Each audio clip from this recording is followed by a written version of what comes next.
Welcome to Face the Facts. I'm Nick Face. We want to welcome our two guests here this evening. Yes, we have two guests tonight. We're very lucky to have Chris Millett back in the house. I'm back from college break from the University of Dartmouth, correct? Yes, Massachusetts Dartmouth, yeah. Oh, that's true.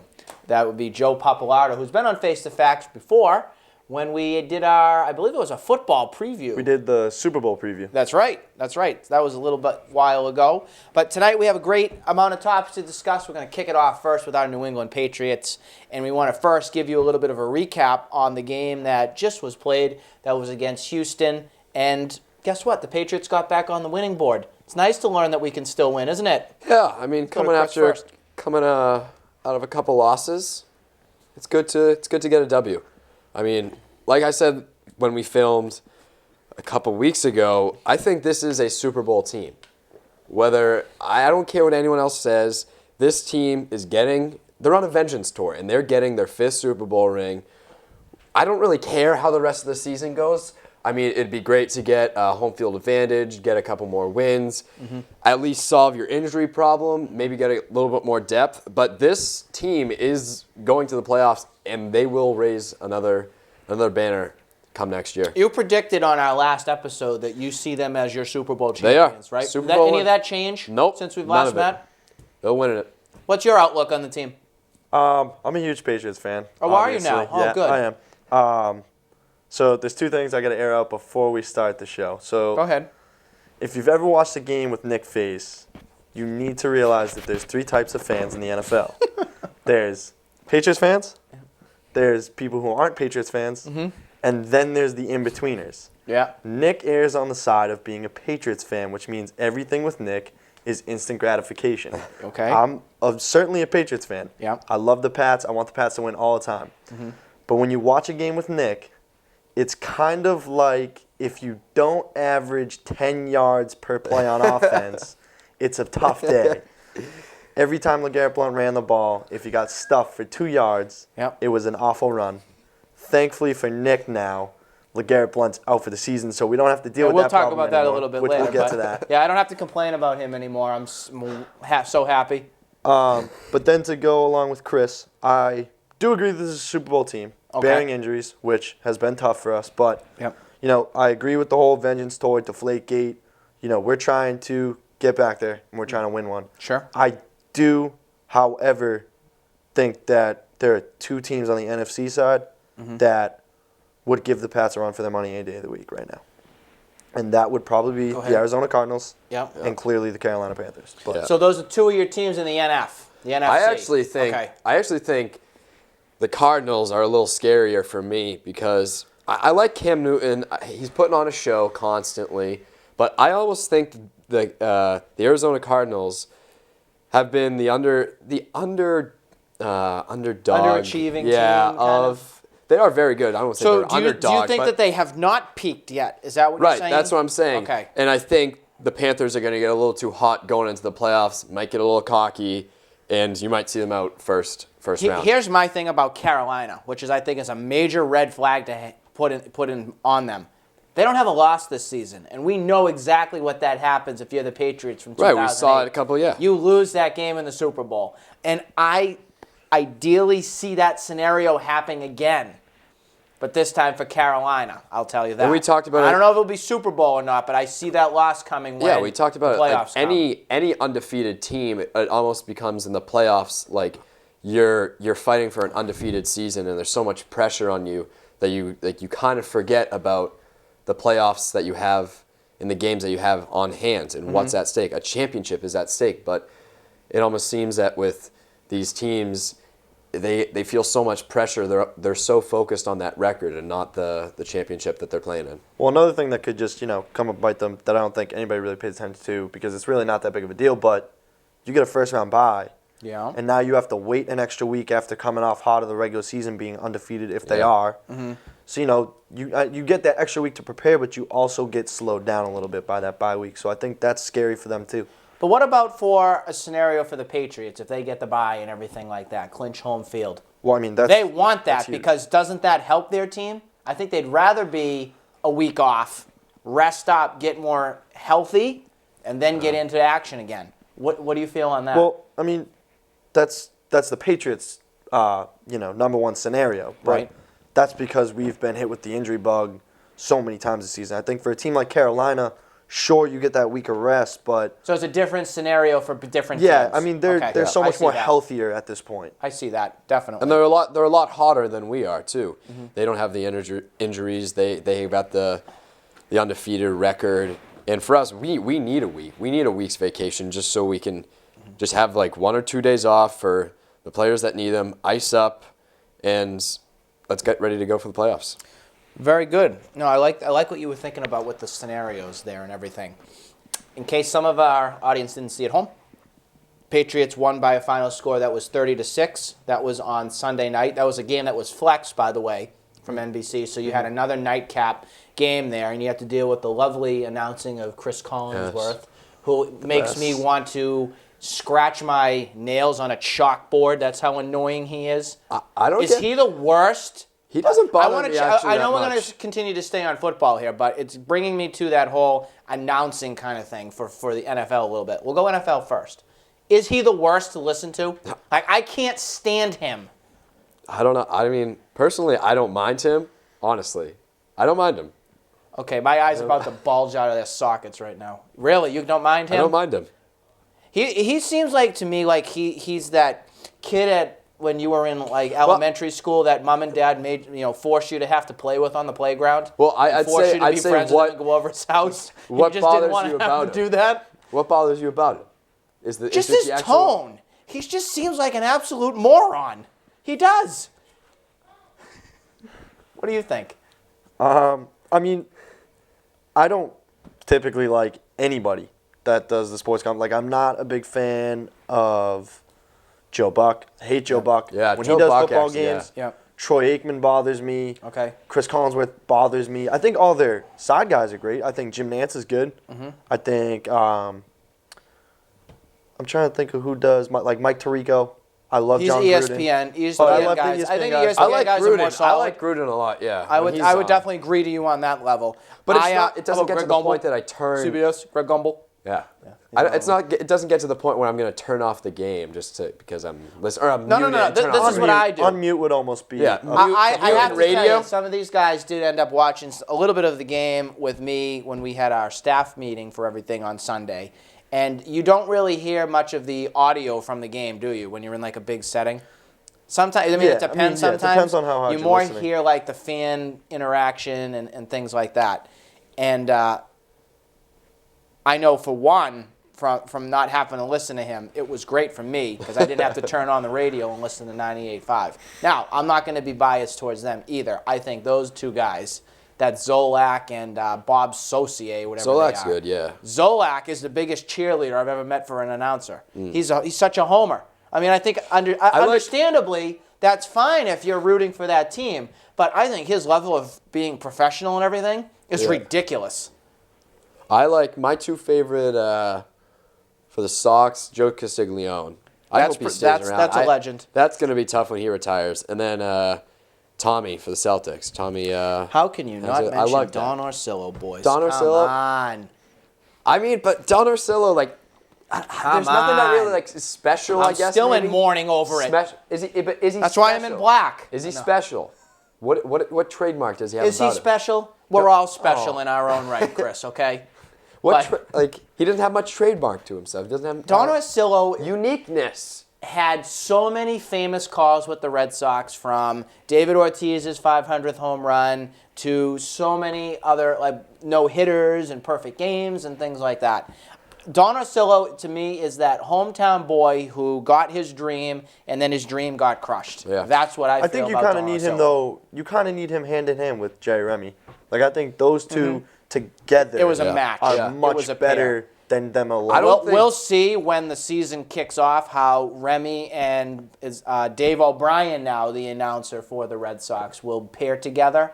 I don't see it as a winning combination. I like Dave O'Brien, but I think Remy is not going to be too comfortable working with I don't somebody think else. Remy's gonna like him. Yeah, I don't think he's gonna like him. No. But luckily we get more Castiglione, hopefully, on the radio. It's amazing. And then we also have to think about the Bruins guys. I think that... Oh, yeah, Jack Edwards. I love Jack Edwards. And Brickley are outstanding. And even the radio guys, and that consists of Dave Gosher and Bob Beers do, I think, a phenomenal job. Bruins all around, I like them. The Celtics all around are great, too. You got Mike and Tommy with Scal on the road and everything. And then you have... For the radio side, you got Sean Grandy and Cedric Maxwell. So you got the best of both worlds. We're very spoiled on how our announcing is, but it's amazing how a topic in football turns into talking about our New England sports team's announcers.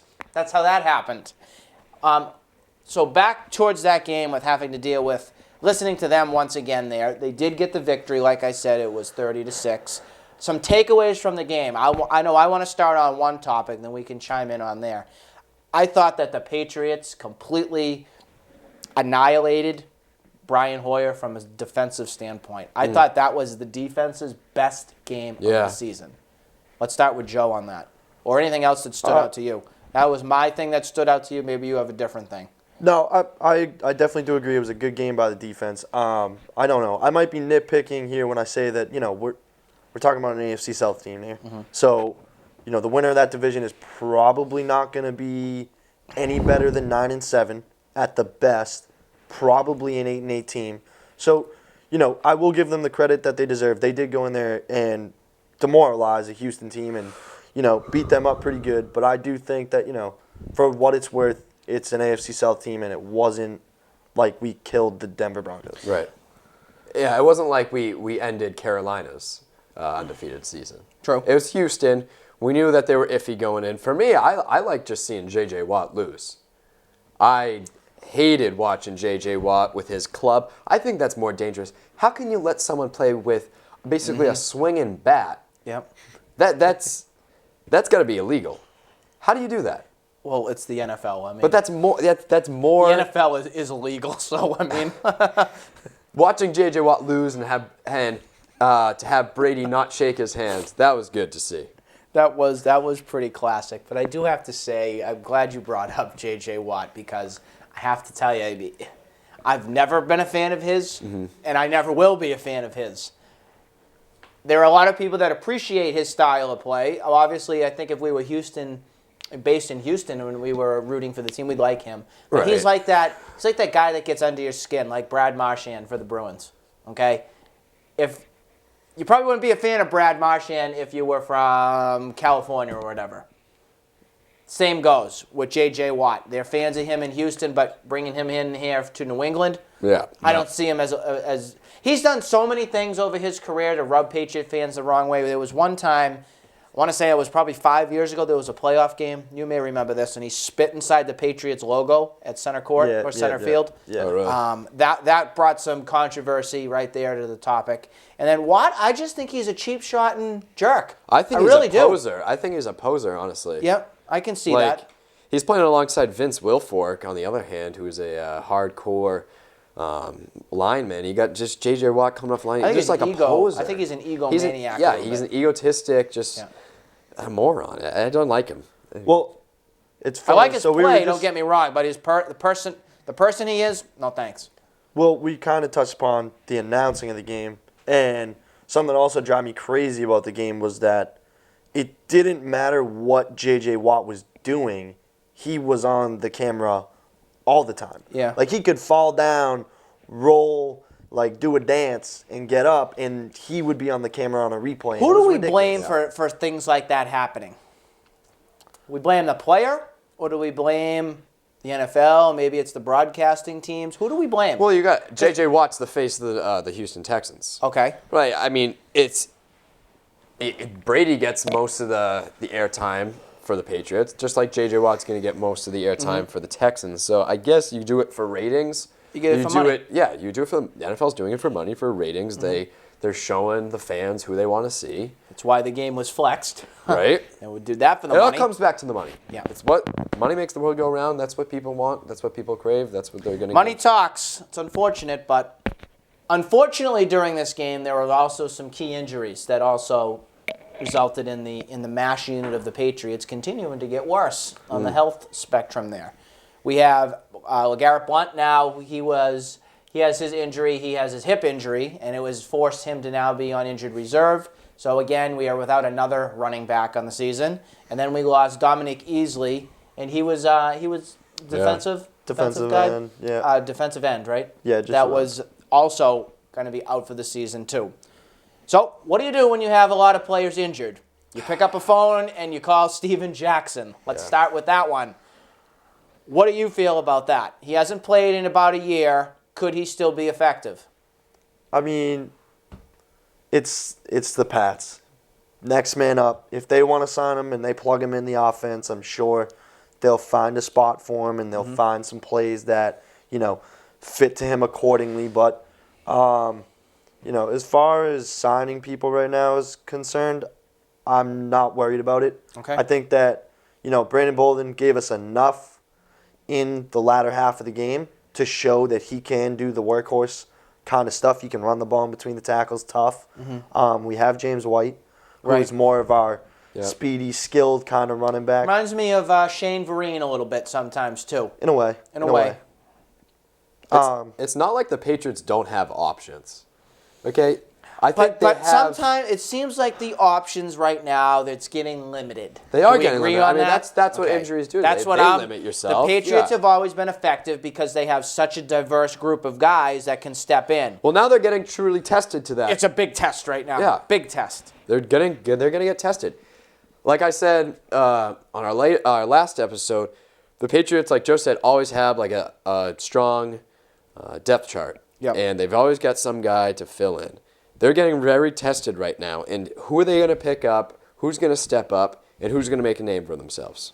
That's what it comes down to. Who's going to make a name for themselves? Because there's an opportunity. Well, they got to find right it out now. quickly because they're getting to the crunch time on when things are going to start to really matter.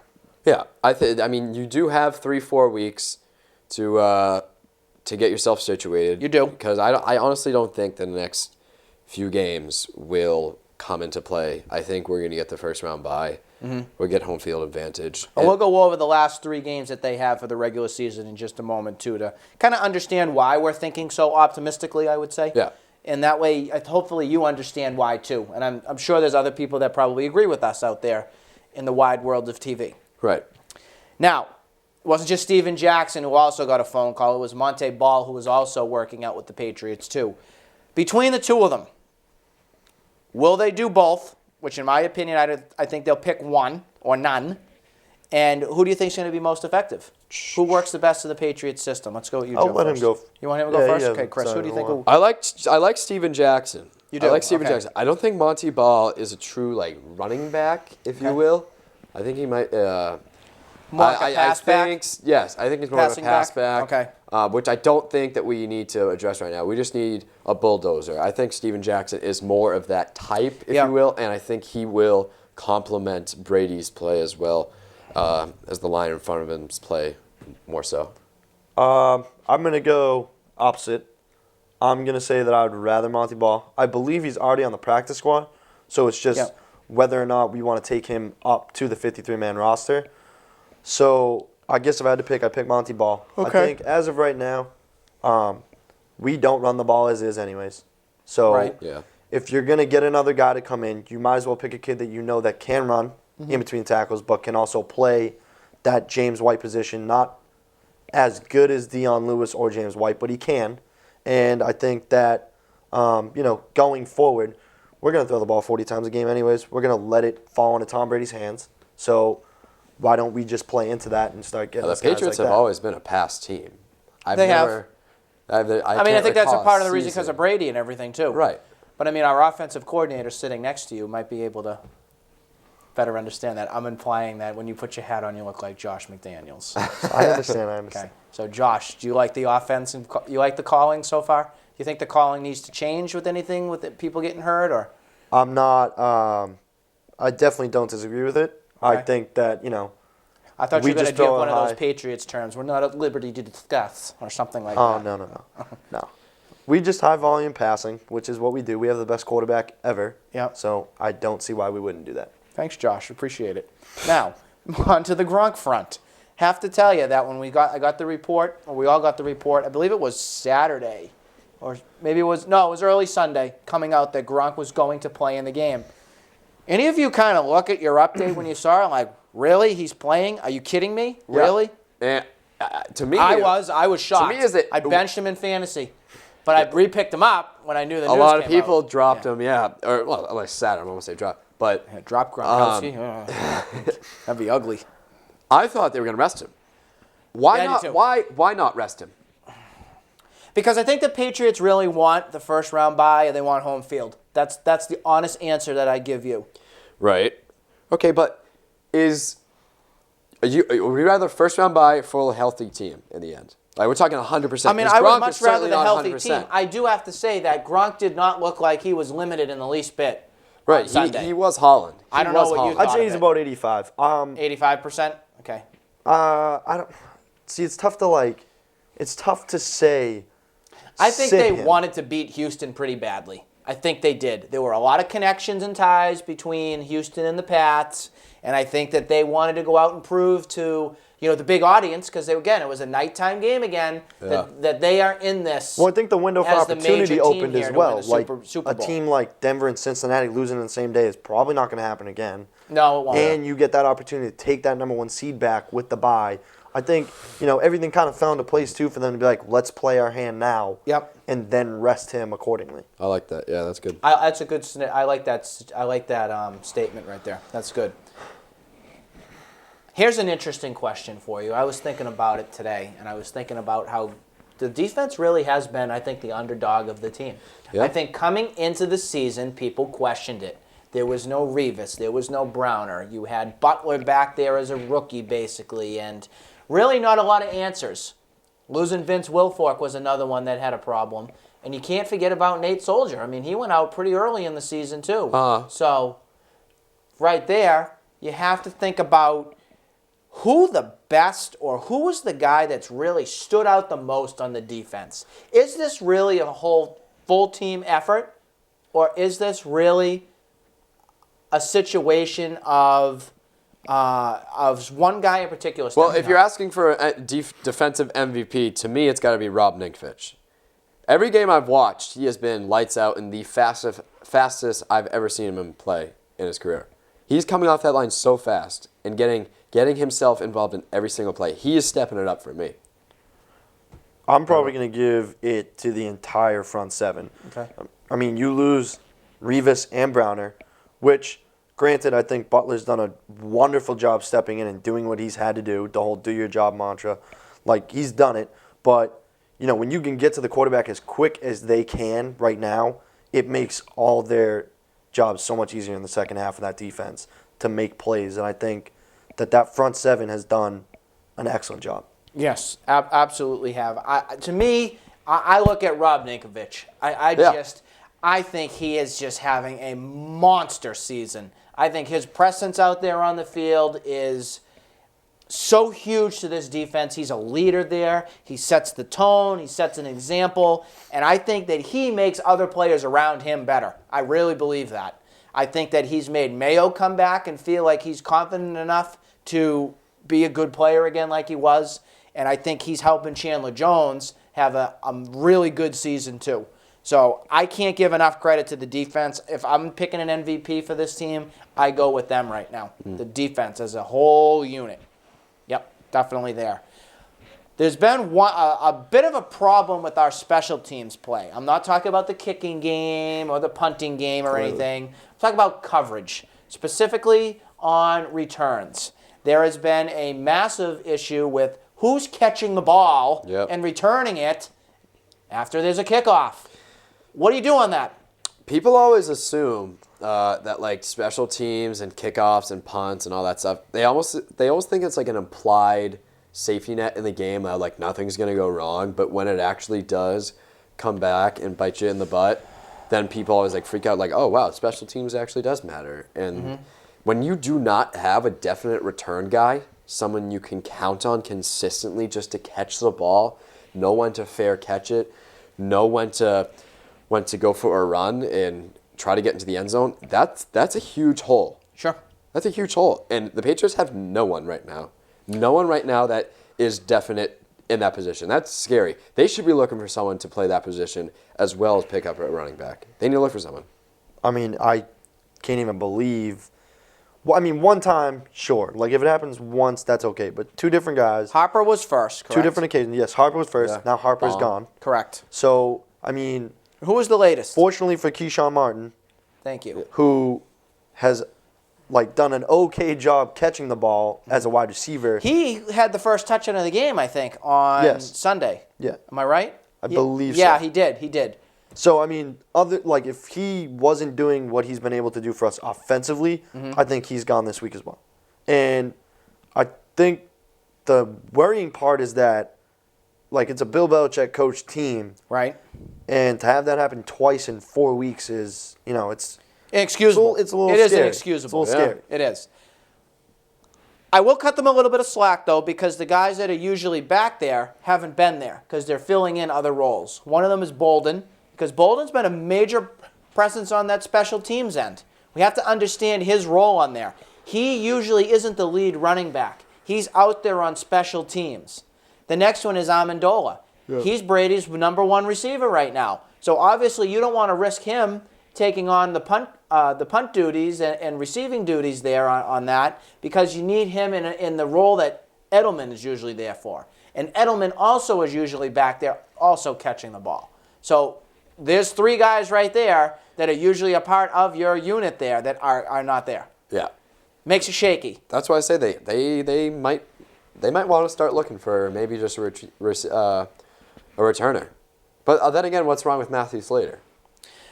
That's a great question. I think that he's a little banged up. I don't know if we know that 100% sure, but I mean, he looks okay to me when he's flying down the field on he punt does coverage. look okay. So Yep. He does look okay. maybe that's just not his expertise. I mean, he's a special teams Maybe guy. not. That might just not be his field. Maybe not.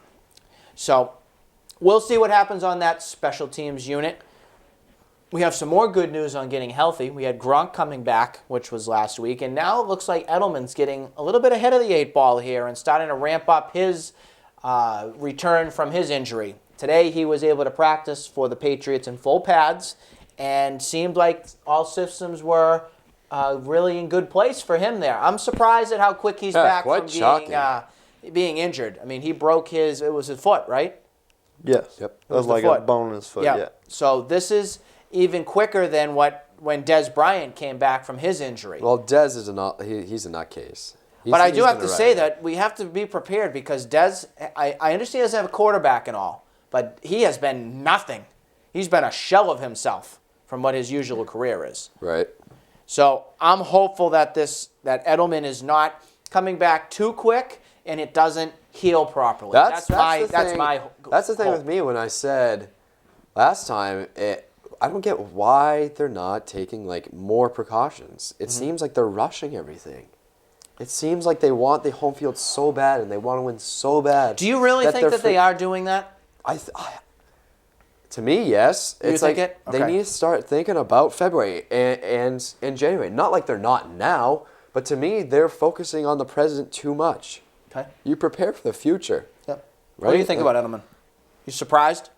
Yeah, very surprised that he's just come back as quick as he has. I mean, I guess to their defense, like you can't just roll him out there in the playoffs and go, hey, you're going to go take 60 snaps now and go run by everybody. So I think it's a conditioning they want to build thing. him up? Okay. I think it's a bit of a conditioning thing. I get that. Yep. But I'm 100% on board with it's rushed. It's rushed.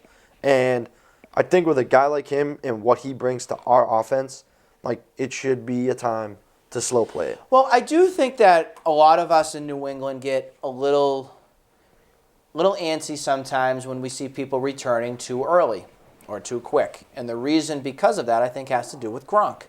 I think Gronk, from what his career's been, I mean, we don't need to go back and think about all the things that he's had done. But do you remember when he broke his arm again after colliding on it and on the side? Remember that play? It was on the sidelines and all. It wasn't healed 100% yet. So that's why that injury occurred. And then he had all other kinds of surgeries or things like that he had to have like 3 or 4 times done. I don't want to see something like that happen with Edelman because he's so valuable to this offense. Yeah. So valuable. I don't know if he's the most missing part right now in their system, but he's right up there. I don't know if you think that it's Dion Lewis, which is... I would put Julian Edelman as the number one piece that we're missing. I would definitely see that. I've heard some people debate that they think Lewis, because of how quick and speedy he was and able to read his routes as well as he was able to do, is the missing link. I do think that we are missing that speedy runner like him, but I do think Edelman is absolutely the most vital guy to this team outside of Gronkowski. Oh, yeah. 87 being out there changed the game on Sunday night, big time, whether it was pass blocking or getting out there and catching the ball. Him being on the field is a disadvantage to the other team. Advantage New England. Yep. I'm so excited for the playoffs. Yeah. I mean, the rest of these 3 weeks, they just needed the... You know what I think we're excited about the playoffs? I need the playoffs now. You really want to know the reason why? Is because this is they call this a segue in TV. Because the rest of the NFL is trash. How's that sound? That's a pretty good segue. So, turning our attention to the rest of the schedule for the Patriots, I take an A+ for that. That was really good. I have to tell you, that was really good. We have the Titans coming up on Sunday. W. We have the Jets coming up on the 27th. And then we have the Dolphins on the 3rd. No doubt. W. Yeah. 3 wins. Should be. 3 wins. Should be, absolutely. Any of those games stand out to you as a little bit of a contest? I have one. Kind of gave it away. I see the Jets game still. The Jets are in this. They're still 8-5 on the season. They have something to play for. They have something to play for. Yeah, Miami, they're team. garbage. I'm sorry. There is no way they're beating this Patriots team unless it's Garoppolo and Chris Harper getting a phone call for feeling bad. Belichick wants to put him in a game. This game for the Titans, this should be in the 30s. 30 to 6, something along those lines. Huh? Really? You don't think so? Titans are trash. It's not that I don't want to say they're trash, and I don't want to say they're good, because I'm not saying they're good. I mean, we did think the Eagles were trash too, didn't we? Yeah, we did talk them about. Yeah. I just think they're like an Eagles right now. Like, they're a very sneaky team. Mm-hmm. They've got Mariota, who's not great right now, but I think their offense has had the ability to go out there and score points. Yeah. And I think that not on us per se, I want to say that they're going to score 30, but I think if they give us our best shot, which everybody will, because we're New England, I think it could be a closer game than we expect. Who's the stud player you'd say for the Titans that they got to watch out for then? Oh, God. You can't tell me it's Mariota. Mariota. Well, that's the problem, because they don't have he likes his tight ends. He's been hitting, I believe it's Delaney Walker. Yes. The Tennessee. Yes. So, I think it's him. So, they got no run game. Nope. I just think that they're sneaky in the pass game. So, okay. Clearly everybody knows the Jets is going to be a game, and I don't predict Miami being a contest, but it's in Miami. Is the Jets game, is that home or is that away? No idea. Should we look it I up? want to say the Jets is home. No. They're both away. Miami and New York Jets are both away games. Miami. We're home, away. Okay, so the last home game is this Which Sunday Miami for is them. also sneaky in Miami. Yeah, you got to watch they out are. for We lost Miami them and 2 years Miami. ago, I That's remember. right, Yeah, that because was they ridiculous. played. That's right, because the Dolphins came up here on a Thursday night game this year and played at Gillette. You're right. So we have to go down to them January 3rd. Okay, that makes it definitely a little bit more interesting. So maybe this isn't 3 wins here. Maybe it is a 2-1 record there. If that's the scenario, do the Patriots still get home field and the bye? Yeah, that's what I'm thinking. Well, You said it all you needed to do on that one. it's tough to say, but, I don't know off the top of my head who Cincinnati or Denver's playing. Right. I believe they do play each other. They do. So we have that going for us We as do? well. Okay, So we that have is the big. ability to drop one. Who do you want to win in that matchup? Bengals or the whatchamacallums, Depends on who's playing quarterback for the Denver Broncos. Thank you. Now, I know we can beat the Bengals. I know we can Okay. beat them. Broncos, question mark. I think I'm the other way. I think that we let Denver off the hook and we can easily beat Denver. I mean, think we both beat of them are Denver beatable. decimated. We almost beat Denver decimated too. Also, we had this debate. Who do you start in the playoffs if Peyton Manning is healthy? Do you start Manning or do you start, what's his name, Osweiler? Brock Osweiler. Yeah. Yeah. What do See, you that's do? the tough call You go- because it's like, Because he had a terrible game. Was it last week? no, yeah, against Oakland. Thank Against you. Oakland. Yeah, and Oakland ended up coming in and winning. Yeah, was he just lucky against us? Like, well, we handed them that game. We literally, here's the game. Like, here's a W. Like, The refs handed him that game, too. And so did Chris Hopper. okay, well, no excuses. We gave them that game. But who do you start? Like, Manning or Osweiler? That's so tough because it's like if you're Manning's not up to Kubiak. speed on reps or anything like that. So, but I don't know what you do. You're really going to bench Peyton Manning in a playoff game? well, the offense is completely different than what he's Omaha. ever run. I just have to say that. He's more Kubiak's offense is much more of an under center. Like his quarterback not a needs to be able to Peyton move, Manning and Peyton offense. Manning is much more of a gun type. Yeah. I'm gonna stand back here and dissect these things, and Kubiak's kind of like I'm just gonna pick these plays, and they'll work. Kubiak is not the coach for Manning. I have to tell you that. Does Manning have another year on his deal with Denver? Does anybody know that? I don't know, but he's done. He was done last year. Because I believe see this the is only it. way him coming back is him with another team. I was just don't know done. what I other believe this team is would it. do it. I believe this is his last year, and then he has the ability to just go sign wherever.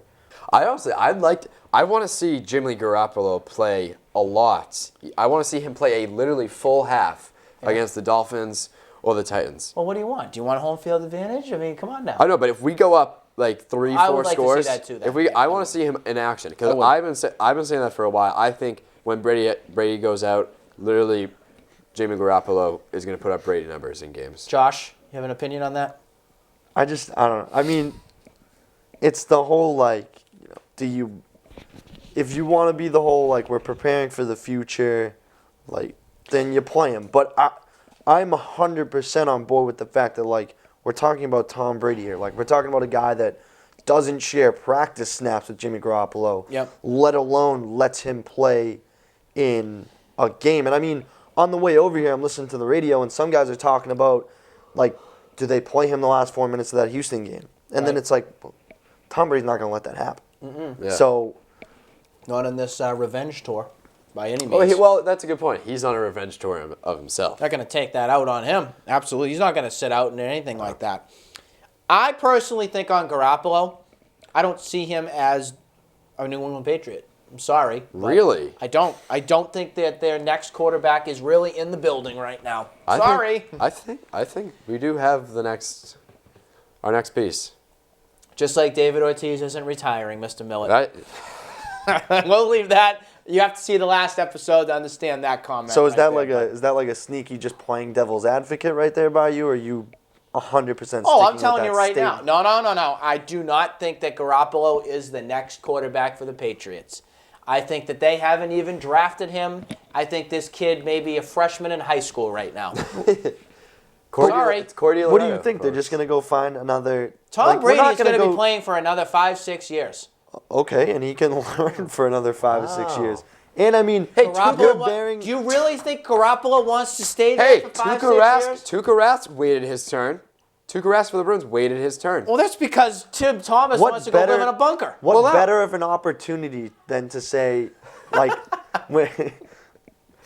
Go ahead. what better of an opportunity for Jimmy Garoppolo than to say, like, when he leaves, I'm getting the keys to the kingdom. That's all wonderful, but Hoyer and Mallett did not want that But either. they're both not nearly as good Yeah. as this Garoppolo. kid. Are we sure on that? But then does he leave for Are the we money sure and on a starting job? I don't know. You think that Jimmy Garoppolo is gonna leave Josh McDaniels and is Tom Brady ridiculous. to go quarterback ridiculous. like a Jacksonville? Yeah, honestly, I do. Because Jackson, what's the point? first of all- Why? What's his upside to that? To start games, he's gonna lose anyways. Christopher, it's all about the money, big guy. Yes, I know, but we're fronting him with money now. What are I you understand talk- that.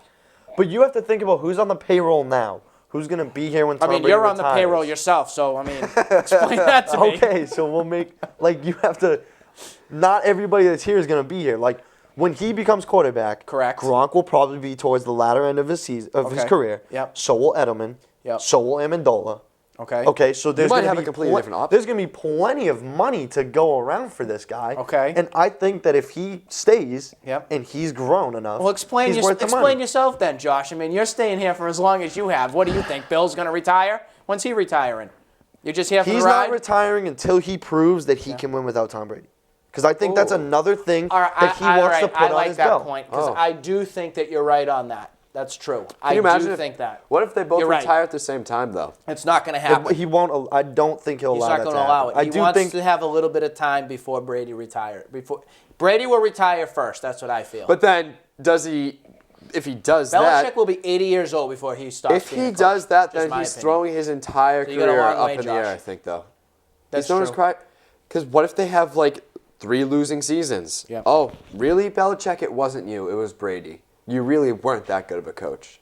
It was your quarterback. I think it's so proven though too at this point. Like, you can't tell me it's. And I love Tom Brady, but you can't tell me it's all Tom Brady. It's not all Tom Brady. But It's that's not. my point. So It's the even if he combination. does go out and throw I know, but duds, It's the that would be combination so of how they feed off lethal. one You another. have both of them retire at the same time. That would be so cool, too. that would also kill the Patriots. Because who do you give that starting job to now? The head coach job. Matt Patricia? Patricia. Matt You. Patricia. See, because I don't think Josh McDaniels is going to be here. Stop when it. we You're need Josh. that. Come on, Josh. Well, okay. Well, then Stop beating around the I bush don't here. think I'm going to be here in 5, 6 years. Oh, yeah? Oh, after where Brady. you going? The Rams calling you back? No, but I'm not. I'm certainly not going to coach on a Tom Brady-less team. I think Matt Patricia is the next I do. coach I agree with after you as well. Belichick. I agree. love Patricia. But if you want to go talk about the rest of the league now, I think the deadliest team that nobody probably that a few people talk about is the Steelers. I was going to talk about that. I totally agree on that. And I think the Patriots. as Even much as I without love Le'Veon Russ- Bell, even without him, Well, that's what I'm saying. That's We played them shocking. without Le'Veon, but we didn't. They didn't have. Was it Marcus Wheaton? They Yeah, didn't have. they Or did not Bryant? have DeMarcus Wheaton, and also Martavius Bryant. Martavius Bryant So, was out. I You're mean, right. That's a tall task for a is. young and very. It also was the first game of the season, so there's some things teams are still working on too. Like that Oh, was yeah. the first game for D'Angelo Williams really doing anything as well, and he did pretty decent on pretty that sure he had opening like night, 100 which was fine. something. Actually, more than decent. He did excellent on that I was gonna opening say. I night. believe he did. I do think the Steelers are the more dangerous team in the division with the Bengals. So I see, even though the AFC North may be going to the Bengals, I absolutely see the wild card team, one of them being the Steelers. I have a proposal. What is It's it? going to be so outlandish to even say this, but I think that it should be a rule from now on. I think that a sub 500 team, no matter if you're the division winner, should not get. I agree with that. I agree. Okay. I think this NFC East garbage between the 6 and 7. You have a matchup between the Redskins, the Eagles, and the Giants. They're not playoff caliber. Yeah. No way. It's almost like everyone gets a trophy. Like you can't even win half your schedule and you're in the playoffs? No way. Dallas is 3-8 too. Is Dallas still alive in this? No. I didn't think They're so. terrible. They're terrible. That's just awful. At this point, awful, Dallas awful should play football. to lose to draft another quarterback. What if one of those Dallas teams wins? needs to- What if one of those teams wins the Super Bowl? And you know, out of those teams, you know who the Well, most then likely that one proves would be. that It's proves the my Giants. argument wrong, which would be that you should let the winner of a division come in. But like, There's not even a Not even chance. the That, NFC that's not East. even a chance that the happens. Nick, AFC though. South, like, are you kidding me? Yeah. An Indianapolis team that's going to be quarterbacked by Whitehurst this week? They're supposed to be in the playoffs? I heard Drew Bledsoe was coming back and helping them this week. Probably should. Brett Favre. That's nuts. Nico Yeah. should come in here and start talking Yeah. then, if that's how we're going to start putting Yeah. people in positions like Our that. lovely sound effects guy in the back tonight. What about Houston? I mean, yes, the Patriots just played Houston Houston has and a everything. chance. Yes, they do. Who's better, the Colts or the Texans? Neither. Jacksonville Jaguars will win that division. And I'll say it now, the Blake Jacksonville Bortles love, Jaguars huh? will have the best offense in the NFL in 3 years. Jacksonville? Yes. Wow. Yeah, 3 I years. like Alan Kearns a lot. I like Robinson, and I like their who's their running back? T.J. Yeldon. T.J. Yeldon. That's an up and coming team. That's a youthful team. Cecil too, Short's yeah. a part of them too. No, he's over in Houston now. Oh, that's right. Okay. If there's one AFC team that will upset the Patriots, who are they? Which team has the best chance to upset them in the playoffs? I don't think anybody in the AFC. Sorry, I don't. I'm going to make a bold statement on that. I think you may even see the Steelers get themselves in the mix here. I think Denver is just going to be that regular season team that had a good record. Right. I see the Bengals the same way. The Bengals haven't won a playoff game, since 1969? Give me a break. His career, yep. Give me a break. That's garbage. They don't even belong in the same sentence. So you think the Patriots have an automatic seed, automatic place in the Super Bowl? Yeah. Yep. Signed, sealed, and delivered, I feel. There's always like that. There's always that element. Like Too there's good to be true, always you thinking? one team in the playoffs that's gonna play us tough. Yeah. I don't know who it's like. I guess if I would put my money anywhere, it'd be on either of the wild card teams. I think as of right now, I think Kansas City and the Pittsburgh Steelers would be my two most dangerous. See, I'm not going with Kansas City because as much as what's his name, Chadwick West, whatever his name is, whatever I his believe name that's how you is. say it. I don't see that team as good as years past. I understand they have Andy Reid, and he's been there, done that a little bit. They have a decent overall team, but I don't think they're as good as they should be. I think the Patriots. They can get after the quarterback, though. They don't need to score 35 points a game because they get after the quarterback. So I think that's their strong suit. So if there's no team in the AFC, Nick, Who scares me in the NFC? Who's the team that could beat you in the Super Bowl? Okay, well, I think you have scenarios of 5 here. You have 3, I have 5. I have 3. Okay. Number 1, I'm scared of the Giants. I'm still scared. I'm sorry. Every single time I see the Giants in the playoffs, the Patriots face them, I say the Patriots are going to win, and the Giants come in and win. Okay? It happens time after time. So I'm petrified of them. Carolina, Awful. I'm not very scared of, but you got to give them credit I'm not because they're scared of 13 and 0. Carolina, though. The next team, you got to think about the Cardinals. I think the Cardinals have a legitimate shot at winning this Super Bowl as well. Watch out for the Seahawks because there's a matchup that everybody would love to see again. Yeah. Seattle versus New England. That would be That good. would be a revenge tour a little bit for Seattle and getting even with the Patriots there. And then the other one you got to watch out for, as much as I don't think that they're as dangerous as years past, is the Packers. The Packers are 9-4. You still have Aaron Rodgers and that team together. I don't see them being a Super Bowl team. I'm just putting them there because they're 9-4 and they have some sort of recognition a little bit. I don't see the Vikings as much as I see them at 8-5 right now They're as awful. having anything to do with the Super Bowl. Those are You my can go 5. first. Maybe you have. I have less. one team, Arizona Cardinals. Done, Joe. All right, well, I got 3. Wow. And I'll start with just saying that I think the Packers shouldn't even be on there. And I know you're just saying that because they got a winning It's the record. only reason and I'm they're saying always it. dangerous. Yep. But I think they're abysmal. And They've been it kind garbage of this year, I think. proves that Tom Brady is as legit as he is. Because Aaron Rodgers has the same issue this year with kind of injuries in the wide receiver area, and he's not adjusting nearly as well as Tom Brady has. Maybe that's just because Tom Here's Brady's another used to thing. it. I don't know if you thought about this. Their record really should be 8-5. You know why I'm saying that? Well, 'cause because they of that shouldn't have won the lucky Hail Mary. Hail Yeah, Mary pass that he chucked up when the Lions lost the game. Of course, That was Detroit brutal. loses That the was game. brutal. Only in Detroit. It's funny. I laughed. I did laugh myself too. My 3 teams would be. I'll go 1, 2, 3. So my biggest threat is definitely Arizona Cardinals. Yep. And then I would probably go Seattle, and then Carolina. Okay. Yeah. Okay. And I think Arizona. I respect that. I think I'll put my prediction now as Arizona Pats Super Bowl. That will like to be see what I that. think that's going to be. That'd be a good matchup. I think that's the matchup a lot of people thought may have happened last year, as a matter of fact, too. Yeah. Some people saw that. I don't see Seattle being in that Super Bowl. I don't. I'm just putting them there because they do have a pretty good team. I mean, look what Russell Wilson's done in the past month here.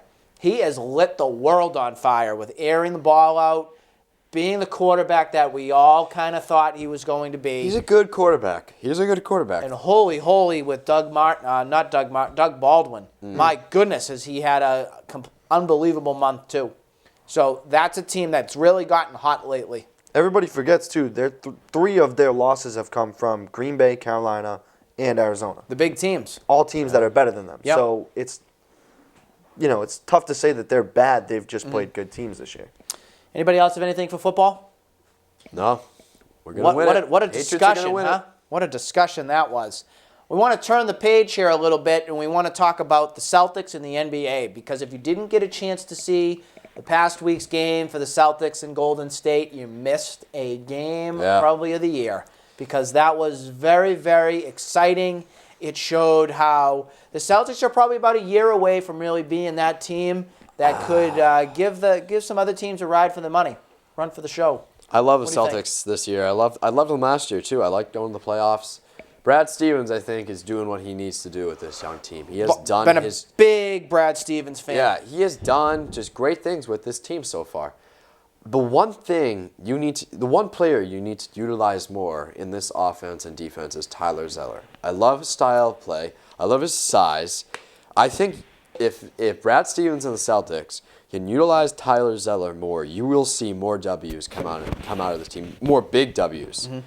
I don't think, as much as I love Kelly Olynyk and Isaiah Thomas, I love Isaiah, but I think Tyler Zeller needs more minutes. I didn't love him Friday. Okay. That floater. You got to drive to the basket. Wait a minute. I saw Joe's eyes roll over there. Here it goes again. Typical Nick face. Typical Nick. Exactly. He's a typical bandwagon fan. Blah, blah, blah, blah, blah. Oh, well, he misses this shot, so I'm unpleased with him. But we're going to forget about the other, 70 minutes of basketball that they play. Who cares? It only matters in the last 10 seconds of a game. That's all that matters. Exactly, because that's how you are. But no, but Tyler. That's what I'm saying. Tyler Zeller needs to be in on those. Didn't really plays. utilize him that much in the Friday game, did we? Zeller? Yeah. Yeah. No, that's why I'm saying Olynyk was on fire. Yeah, he was. He was. But there's no Best reason. game of his life, there's probably. no reason that both of them can't be in there at the same time. You can play with three. I don't you can play with three that. forwards. Why don't they don't use them together much? Well, because their offense isn't like, we're going to bang it down low. Like, what they really need now is they need a stretch four guy that can shoot from the perimeter, but also get it down low. And they're trying to make Olynyk that guy. Yeah, is Olynyk that guy? Yeah. He's not No, getting there. I don't think Olynyk's that guy. And he's never going to be that guy. They're missing that big player. They really are. But I think Tyler Zeller is a better big player than Kelly Olynyk. Yeah, I would agree on that. I think Olynyk really caught lightning in a bottle Friday night, personally. I think that he's a good player, but I don't think he's probably a streaky guy. The only thing is that Brian Daubach. The only thing is that Olynyk has like an occasional three to him at times, which Zeller doesn't have really much of a shot beyond the arc. True. So True. do you take that upside, a potential a better arc shooter? Well, I don't even know who's younger out of the two. Is it Olynyk? Olynyk is younger. Yeah, Olynyk I think is younger. Probably not by much. So yeah. I mean, I just don't know if You can tell that's by a the ponytail. You can developmental tell by thing. the ponytail. I thought Zeller just came out like 3 years ago or something from college. You have a homework assignment then. Yeah.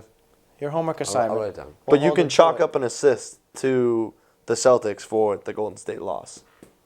Yes, you definitely can. They were absolutely exhausted. Even from watching that game Friday, Steph Curry was nowhere near where he should have been performance-wise. I think they were shocked. He was exhausted. I will tell you this, though, with Curry, he has one of the best shots I think I've ever seen. That's amazing. He's amazing. insane. Boom. He's shooting 46% from the three-point line.